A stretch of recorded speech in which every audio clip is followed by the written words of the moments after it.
Imagine this irony. US slaps India with crushing tariffs for buying Russian oil, while Ukraine, America's ally, runs its war economy on diesel coming from India, possibly refined from the very same Russian crude. Yes, you heard that right.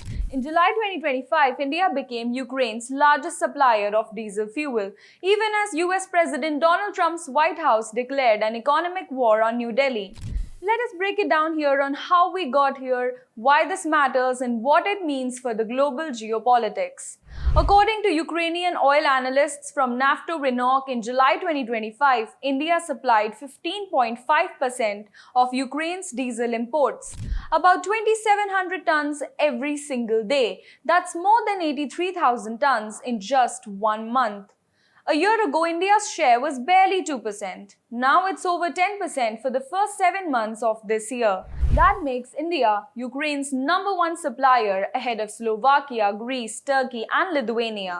For a country at war, that fuel is not just trade, it's a survival.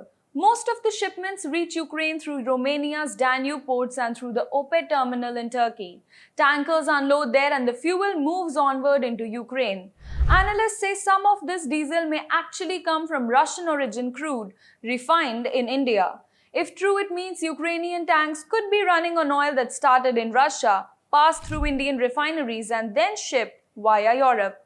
That's geopolitics in action and irony at its peak. While India was ramping up exports to Ukraine, Washington launched a trade war.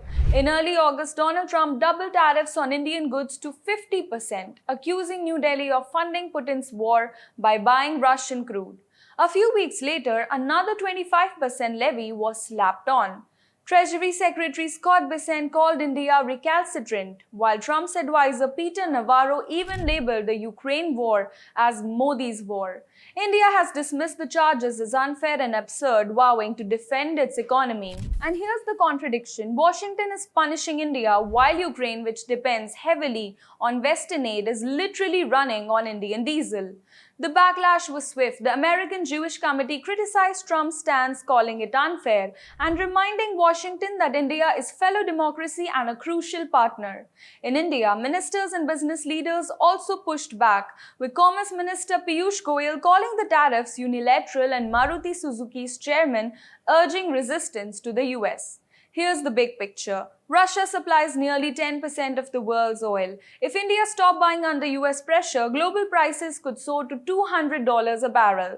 By continuing to import and refine that oil, India is stabilizing global markets while also strengthening its strategic importance. In an interview, former US envoy to India, Eric Garcetti, revealed that it was actually the Biden administration itself that 2 years ago asked India to purchase Russian oil to destabilize the global oil market.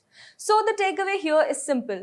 Washington may try to squeeze India, but New Delhi has positioned itself as both a buyer of Russian crude and a supplier to the USA, Europe, and even Ukraine. That may look like fence-sitting, but experts say that's non-alignment strategic autonomy leverage. And right now, India is playing the game very smartly. In the end, it's a story of contradictions. US tariffs, Russian oil, Indian refineries, and Ukrainian fuel. Geopolitics is in black and white, and this episode proves just how complex and ironic it can be.